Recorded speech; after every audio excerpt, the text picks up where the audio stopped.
Hello and welcome to the Job Hunting Podcast. I'm your host, Renata Bernardi, and in this podcast, I give you tips, advice, and I interview experts to help you nail your next job and have the best career. A career that ties your dreams and your life together and not only pay for your bills, but also moves you towards your goals and your aspirations. As I said before in previous episodes, my dream is for this podcast to be a one-stop shop for you.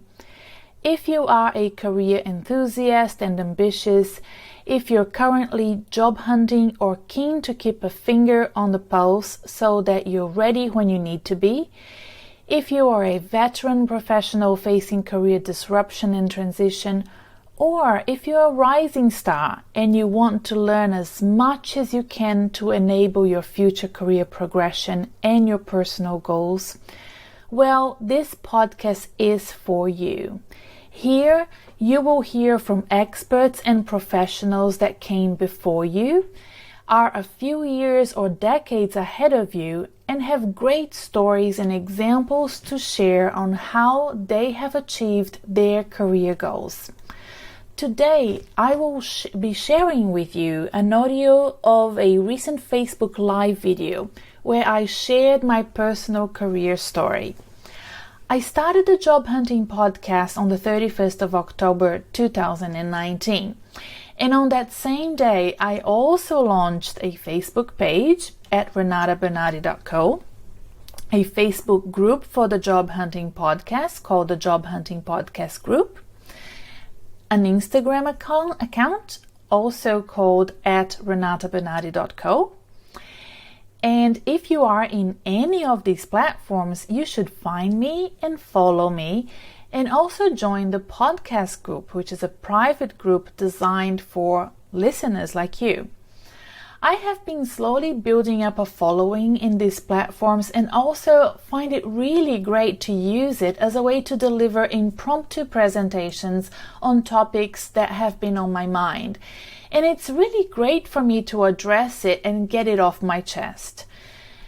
Talking about my career story is something really personal to me that has been playing on my mind for some time. I think it's something I'd like to come back to later and in the future. I'll do that again. But I hope that you will enjoy listening to this first draft, this first version of it. It's the very first time indeed that I speak publicly about my career and explain the ebbs and flows of it. I also explain my passion for career development, planning and coaching, and most importantly, my passion for supporting job hunters out there to get the best outcomes for their future career progression. But before we listen to my career story, have you joined my community yet? If not, you should. It's actually your community. Go to allthews.renatabernardi.com/join and sign up. I will send you free webinars, guides, and templates you can use. There are special things happening all the time, like free consultations with me. And I send you a newsletter every week with a new podcast and other special content just for my community. The link to join is also in the episode show notes and on my Facebook page and on the Instagram account. So there's lots of ways that you can reach out and join now.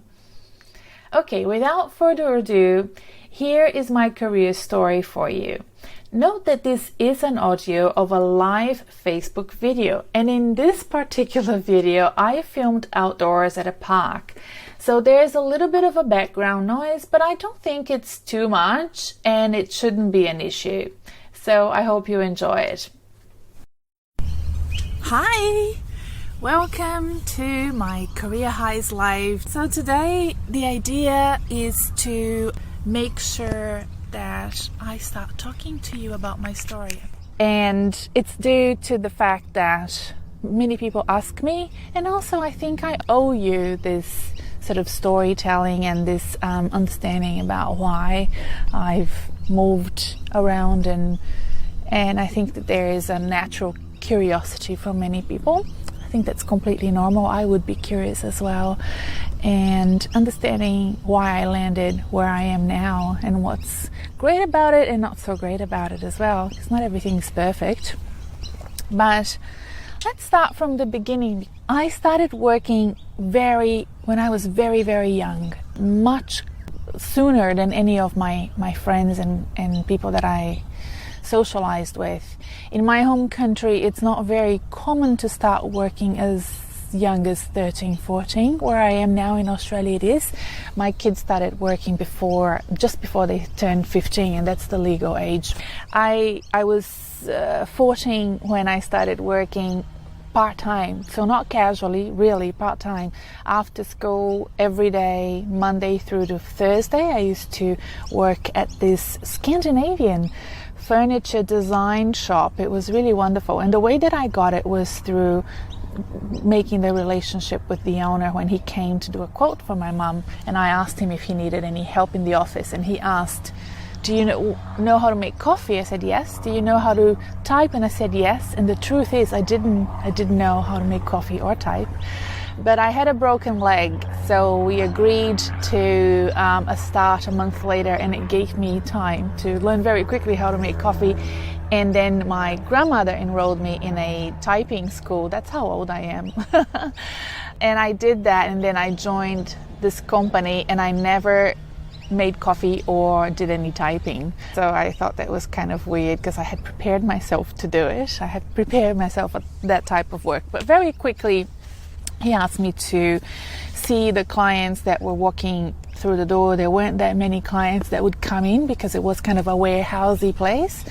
But he didn't want to be interrupted when he was working on bigger projects or doing the furniture himself. So I used to see those clients and kind of triage them, and the big ones he would then see, whereas I would continue to see the clients that wanted smaller things. So he wanted to keep all of his men busy, the tradies that worked for him, and he was fine to do smaller stuff. He just didn't want to be doing it himself, because it kept him from doing the bigger jobs that he had. And he had some very big jobs, like entire restaurants, all the chairs, all the tables, and all of that.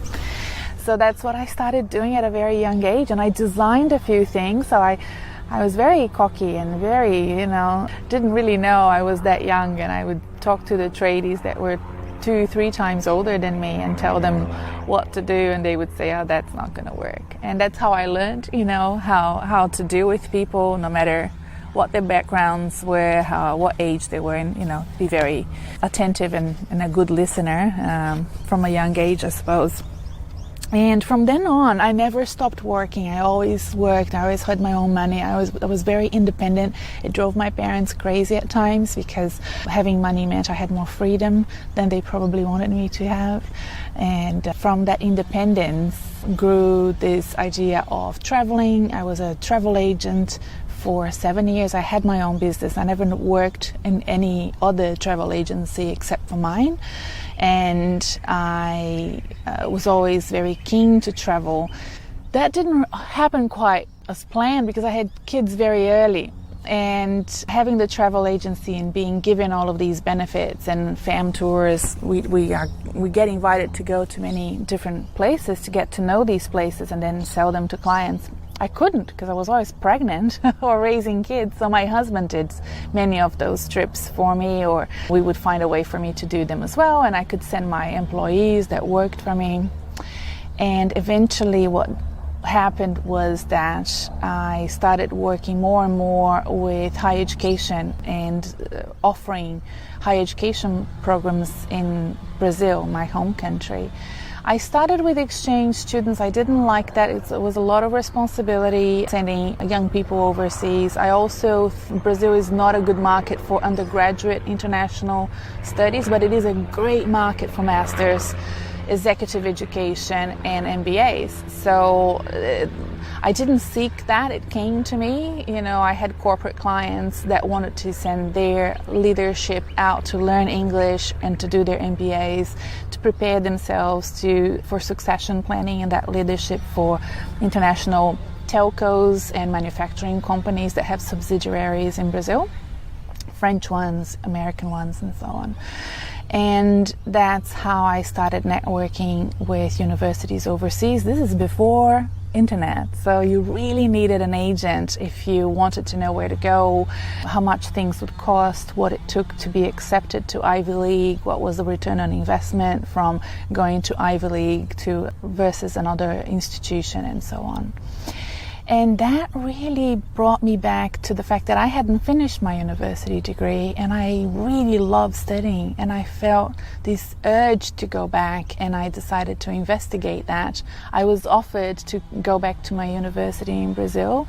The dean accepted my re-entrance in a way, but by that time I really decided I wanted to study overseas and really try hard as I could to live overseas. My husband always wanted to live overseas. When I married him, I knew that, and I thought, okay, I think we can go to New Zealand, and he convinced me to come to Australia. I really wanted to go to New Zealand. And I agreed because, he had always worked for very large organizations, and he felt that New Zealand, especially in the late 90s, it wasn't very appealing for somebody like him who had always worked for European American subsidiaries in Brazil. And he really thought New Zealand was too small of a market for him. So we decided to move to Australia. I applied for 8 universities, and I was accepted very quickly by the University of Melbourne.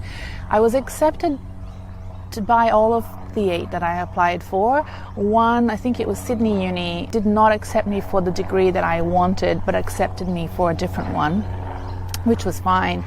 But because Melbourne was the first, and also I really liked the idea of living in Melbourne, I quickly accepted that application, and we started planning our move. This was October, and I moved with my 2 sons. They were 6 and 3 in January. So we didn't have a lot of time to get rid of all of our stuff, sell the house, pack everything, get all the immigration documents, visa documents ready, enroll kids in school. I enrolled my youngest in the kindergarten at Melbourne Uni, and my oldest at a primary school in a neighborhood that I thought was okay, but we ended up not staying there. And I just really wanted to tick all the boxes and be as ready as I could for that really big transition, and again, no internet. And I can't believe that that's how we used to operate back then. Looking back, I think, gosh, that was so bloody hard, to do all of those things without knowing much, without understanding much. Internet was there, but it was early days. You couldn't really rent something over the web. You could see the houses and stuff like that, but you had to be here to do things. So I was very lucky. I stayed with friends, and I was very, very grateful to them to welcome us for the first few weeks. 3 weeks we stayed with them, and then I rented a house all by myself. My sister came with me for the first 2 weeks, and then she had to leave, go back to her work. And my husband only came 2.5 months later, and the reason being he was a contractor to too many firms, and he had to wind down all of those contracts, and it took longer than he thought it would, and he didn't want to leave anybody. He left me alone, but he really wanted to make sure all of his clients were engaged with new contractors and trained as new people and all of that, and I completely understood. And it was tough here for me with the kids, but we managed. We did okay. And what else? I didn't think I needed to study for 3 years. I really didn't. I thought we could wing it with the money from selling the business, and we would, André would have to find work here. But I really thought we could stay for the entire time of my undergraduate degree. I was doing a Bachelor of Commerce, and it didn't happen like that. 7-8 months later, September 11 happened, and there was an election in my home country just before that, and the exchange rate just collapsed. It was almost at par, the Australian dollar and the Brazilian currency at the time, and then it was like 4 times different. It was so different. And with the September 11 attack, my husband was working for an American airline, the United Airlines, in fact, and that airline was severely impacted by what happened in so many levels, including filing for Chapter 11, which is similar to a bankruptcy, and he didn't get paid for almost 5 months, 4.5 months to be precise. And that was just too much for us. I had to look for a job. There was no way. I did not know how I was going to manage it and what type of job I would be able to find, because I had to continue studying to be in Australia. I had the 2 kids, so Andrea was working for United and away a lot of the time in Chicago or other offices around South America, Central America, North America, and I was away. He was away a lot and I was alone a lot, and I'm thinking, gosh, how are we going to do this? But I started applying for many organizations here. It was a terrible experience for me. I felt really frustrated, lonely. I didn't know what I was doing. I didn't have any connections, and I hadn't really worked on them because I didn't think I needed to study. So I was really enjoying being a student and a mom, and that was enough for me, and quite frankly, it was a lot. So I was getting incredibly stressed and frustrated, and Andrea was away, and because of September 11, I didn't want to. He was already so stressed with work, I didn't want to add to that, but I was thinking, well, when he comes back, we need to start talking about going back to Brazil. There is no way. We need to go home, and this is way too hard. It's not going to work. And that same week, I volunteered with the university. So the university used to ask me to help them promote the university to agents, usually South Americans. So I was kind of helping them understand the international market. I wasn't an agent for Melbourne Uni. They didn't have they still don't really, but they didn't have at the time any sort of footprint in Brazil. We were working together to sort of work on that, but they couldn't pay me. I was a student, and in Australia, unlike the United States, they don't really have this habit or really policies around hiring students, and especially undergraduate students. In America, it's very common. So they were giving me vouchers that I could use in the bookshop as payment, and I was thinking, what am I going to do with this voucher? I'm going back to Brazil. I can't use it. I don't need to buy any more books. I'm going home. I'm giving up. So I was really frustrated, but I decided to go anyway. And in that specific event, I sat next to the Associate Dean International for the faculty I was studying, which is the business faculty. And we struck a conversation, and I really liked him. And he was very curious about my work in Brazil. And I asked him, do you need me to help you? I'm looking for a job. And he said, yeah, let's work together. And I was like, oh, okay. So he said something along the lines of, drop by tomorrow to my office and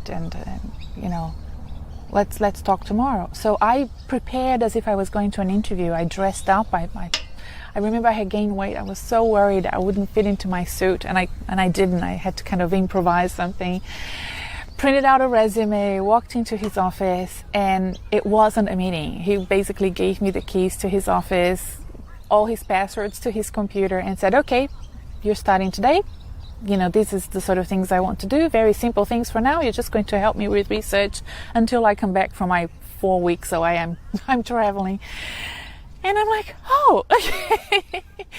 So I was so relieved, and being paid as an RA, which is a research assistant, it's a great, hourly rate for somebody who has absolutely nothing. And I could work 20 hours a week, and I managed to do 20 hours a week. It was where I studied, so there wasn't no commuting or need to sort of go anywhere. And I could fill in all of my gaps in between my lectures with work. So 2 thumbs up. It was great, and it also enabled me to start building some friendships that I have until today. So I'm on a book club with 3 of the women that worked in that department, and we are good friends, and till this day I worked for them. I did research for them. I became a bit more involved with the research that was done by that department, managed and supported them in a few projects, and we became friends. So good. That first job that you get in a new country, you never forget. You're forever grateful. Really, really, you are. And this amazing man not only helped me, but he also helped my husband. He gave Andrea a little bit of work in Australia, and that started building his resume with work experience in Australia, which in Australia, for the Australian market, is really important to have that work experience. So we're really grateful to his support and help, and he does that for a lot of international students. His PhD students all, really value his mentoring and support. Being an immigrant himself, he knows how hard it can be. So that was really fantastic. But there was no opportunity for me to grow in that university. I think it's also important for a young professional in a new country to spread their wings and to try different things, but I couldn't see growth, and I also thought it was very insular for me to study in a place, work in a place, and then just continue working there and never move out. So I applied for a job at a different university. It was a much better place, so I jumped 2 levels in the sort of public system. That's how it works. So I was a Hugh 4, then I became a Hugh 5, and then I was trying to go for a Hugh 6 at Melbourne, but I became a Hugh 7 at Monash. And then 6 months after I started at Monash, I was promoted again to a Hugh 9, which is really so in less than a year I went from being a Hugh 4 to a Hugh 9. That was like really, really great. I had already graduated from my undergraduate degree. I had some work experience, about 2.5 years by then. And I was going to work at Monash and also do my honours year at Monash. So the honours year in Australia is equivalent to a master's in the US. It's like the 4th undergraduate year or the 1st in the postgraduate. So at Melbourne, at the time, they would acknowledge it as the 4th undergraduate. At Monash, where I moved my honours to, so I transferred it, it was considered the 1st of the postgraduates. It doesn't matter, it's a master's. And it was a thesis and in organizational behavior, which I loved. I did it with a psychologist who then went back to uni himself and is now a doctor. And we worked on stress, team climate, positive psychology, everything to do with the things that I love, which is performance, how people perform, what impacts their performance in terms of the team climate and how they relate to others, and also how they relate with their traits and their or sort of behaviors and so on, especially at the rise of positive psychology in Australia back then in 2005 to 2008 when I was studying. It was a wonderful place to be. Lots of people were visiting Australia from overseas, lots of great researchers, and I was able to meet many of them and study under them and do workshops with them. So, excellent time. And from that point onwards, I had a great career. I was headhunted out of the university sector to work for an association, and that brought me into marketing roles, public relation roles, relationship with government relation roles, lobbying. I moved to a think tank / association that I had always admired and followed, so I was really excited when KPMG, they have a headhunting arm in Australia, they called me to go in for a meeting with the CEO of CEDA, where I worked, and I love CEDA. I talk about CEDA all the time. It's one of the sort of great institutions in Australia where you can listen to, thought leaders, politicians. That's where the soapbox where they deliver green papers, white papers, speeches, and so on. And I was the national manager there for a couple of years. From that point, I was again contacted by somebody, a former MBA student of mine. So at Monash, I worked with MBA students for a year and a bit as a career manager. That was a job that I asked to do because I knew it was coming up, and I moved out of my Hugh 9 job into that role because I thought I was going to just love it. I knew it. And he called me and he said, look, there's this opportunity, CEO role for a small foundation, but very prestigious foundation, and I immediately thought of you. So he was managing their endowment at the time. And I said, okay, I'll consider it. And it took forever and, backwards and forwards. And finally I got that role. And I think it was a big growth spurt for me. I had already worked with boards before at both CEDA and at the association, the professional association I worked. But reporting directly to a board as a CEO, wow, that's a different ballgame altogether. So I was lucky that at the time I was studying at the John Kennedy School of Governance and Government and doing governance studies and preparing myself. So it was all kind of like it helped at a good time. So I was really interested in going back to that sort of leadership role that I had as a youngster, as the owner of my own business. But it's different when you're managing other people's dreams, especially in the not-for-profit sector. And I eventually got myself a coach, Andrea. She was wonderful, and that was with the support of the chair and the board.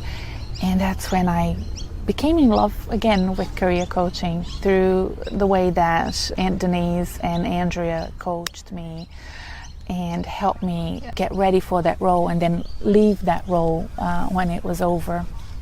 I was incredibly grateful to their wisdom, their advice. I couldn't have done it without them. They helped me prepare for meetings. They helped me prepare to be resilient and confident in my skills and my abilities to support the organization and negotiate deals with very large, much larger organizations. And I was forever grateful and decided, this is really what I want. And I remembered back then that we had a wonderful friend, a family friend, when I was very, very young. And she did my first Myers-Briggs, which is a personality test, and my second. And she had helped me so much when I was young, and I didn't realize it until then, And that's when I reconnected with her. I visited her in San Diego, and she gave me her book. She was retiring, and she gave me her special book, which I have by my bedside table. And I remembered all of the things she had said to me when I was growing up, all of the advice that she gave me. And I'm like, wow, this woman has been helping me, and I didn't even notice. And I have friends in Australia who are career coaches. I have Sue, who I hope to interview for the podcast. And they have always been incredibly helpful. There's just this giving, mentality and mindset of being always there for me when I needed them. And that's how I want to be to you, my followers, and this public forum, and to my clients, my private clients. And I felt that I had gained so much experience by applying for roles, by leaving roles, by moving sideways to the top and dealing with all sorts of people and recruitment needs and headhunting needs. And I started getting myself ready for that transition when I left my CEO role.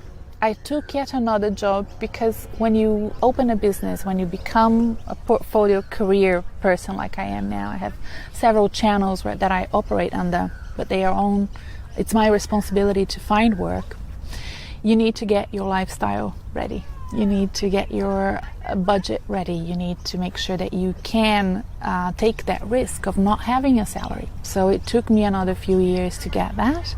And I had a wonderful job after my CEO role. I worked under a person that I really wanted to work under. I really wanted that job. And it didn't work for as long as I thought it would. I was made redundant.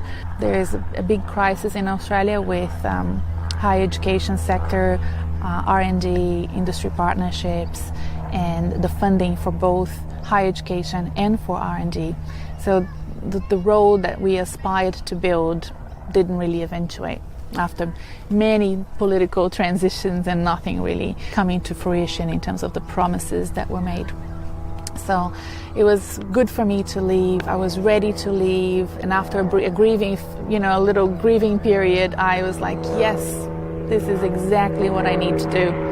I need to stop carving my own path and building my own business and doing my own consulting and developing the career coaching dream that I've aspired to do. I just need to bring that forward because I don't want to take another permanent role. So that's where I am now.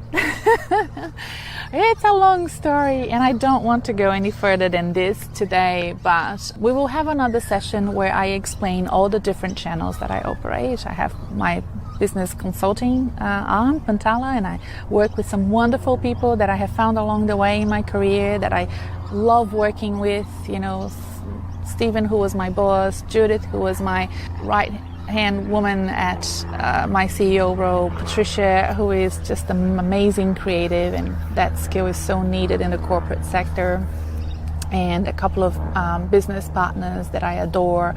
I work with Mind Tribes, which is all about diversity and inclusion, and again, two people that I adore, Jiv and Vic Pillai, and two people that I'm, just so impressed to work with, which is Michelle Redfern and Mo.